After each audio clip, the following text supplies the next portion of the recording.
Sean Connery, after an absence of 4 years, what brings you back to James Bond? Well, I started 3 years ago a trust in Scotland, Scottish International Education Trust. And I had an opportunity in doing this film, Diamonds Are Forever, for an amount of money for the trust, which I can't disclose now on the program, but it was my fee. And we'll have a press conference, I think it's on September 4th or 5th, with the announcement of the actual amount.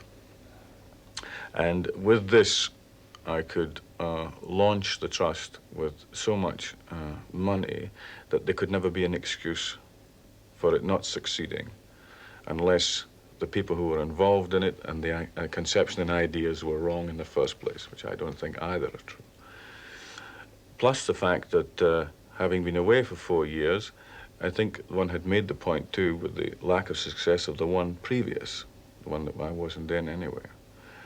And coming back in to do this one, the wicket was better for me to make the conditions of not being so much a pawn in the circumstances. Also, to be able to get a 2-picture deal as well with United Artists as themselves and myself as partners to produce, direct, act, or whatsoever in these 2 productions, with also development money to prepare them during this period which I'm doing now. But is it purely a question of money and the control you can have over films, or do you still have some affection for Bond? Oh, yeah, I have no real dissatisfaction with the character as such. That would really be stupid. Although I had to take a week to make the decision myself whether I would do it again, only because after so many years, I don't know how many because I have no memory for the past at all about time, dates. It was too long to be involved just doing that, and I didn't think I got a fair piece of the cake. You mean financially? Yes. It has in fact been 8 years since you first played Bond, and I wonder if in that time either the character or you have changed very much. Well, in 8 years, I'm sure I have. I would hope so, a great deal. 8 years, I'm 41 in August, I suppose, 33. Yes, I would think I had changed, yes. How about Bond? Has he changed in the way you play him? I suppose I'm a bit slower, not quite as fit. I hope that Guy Hamilton, the director, and myself, and with the assistance of Tom Mankiewicz, who's written the screenplay, which incidentally I think is probably the best one they've had, certainly construction-wise, for a beginning, a middle, and an end of a story. It's very good. It's a very good script. I hope it's got enough, I think that there's humor in it to do with the passage in time as well. Is it a very faithful script to Fleming's original novel? I have never read the novel. I don't know. I think that I only read about 3 of them. I read Thunderball, because that was the first one we were supposed to do, Live and Let Die, and From Russia with Love. Why have you not read the rest? I don't really know. I don't know. Is it fair to say that with the one exception of The Hill, your films away from Bond have not been nearly as successful as the ones you've done as 007? Well, that's absolutely true. I think that of course, the yardstick becomes different for success for different films and types of films. For example, the first success of Dr. No, really, its greatest success was with The Times and The Observer, and that kind of paper. It was more acceptable and successful initially than it was with the others, like the Mail, the Sketch, which is since deceased, and the Mirror. They just sort of, it was a kind of bit of brouhaha. But the Times and then the French papers cottoned onto it, and then it steadily built to become something else. And also you have the added advantage of momentum, which one doesn't get with other films. I have to accept full responsibility for the choice of films because I make all my own decisions anyway. And I have just done another film, The Anderson Tapes, for which I've got the premiere in Scotland, which incidentally has never happened in the history of the cinema business before. It's a film I made for Columbia with Sidney Lumet, who directed The Hill. And when I wanted to take the film to Scotland for the premiere, they said, well, you can't do that. And I said, why? And they said, because it had never been done before, you know, which is very much in the vein of the thinking in this country. Anyway, we have got it.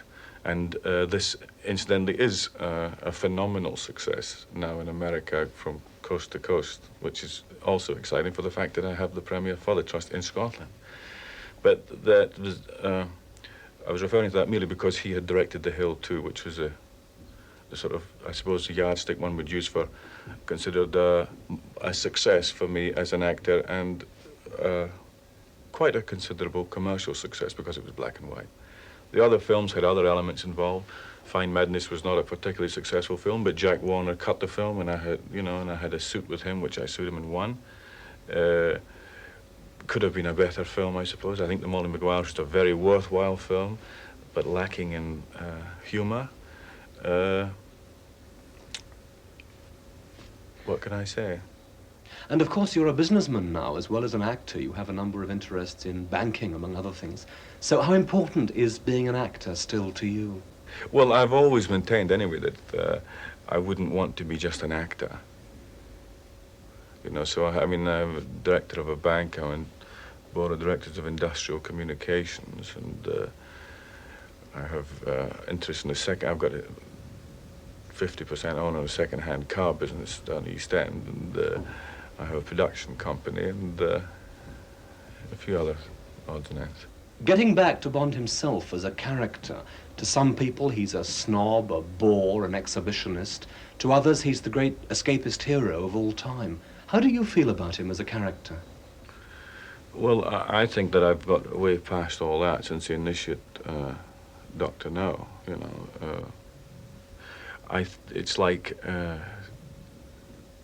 if you've made something and you leave it around and somebody picks it up, and everybody will pick it up and see it as something else or look at it in a different way. And I don't think there's anything you can do about it after you've done it. And having committed oneself to doing it that way initially, apart from a few bits and pieces and some subtleties that go in for the aficionados, it's very much the same character. But do you think that, in fact, the golden Bond years of the mid-60s, when his name was on every aftershave lotion, every child's toy, are now really something of the past? Oh, possibly. I mean, I wouldn't know. I mean, it's perfectly possible that the cycle has ended. And I'm just glad to think that we have the money in the trust. But now, as you say, this is your own sixth Bond film. There have, in fact, been two without you, if you count Casino Royale. Yeah. That leaves, by my reckoning, 5 Ian Fleming novels still unfilmed. Is there any chance that you'll be turning up in those too? No. I came back for the one. That was the understanding. And I'd do the one, and I've got other things I want to do, you know. I mean, I have no desire to have £100 million. 50 million pounds at all. I know exactly what it is to be without money. I know exactly what money is to me.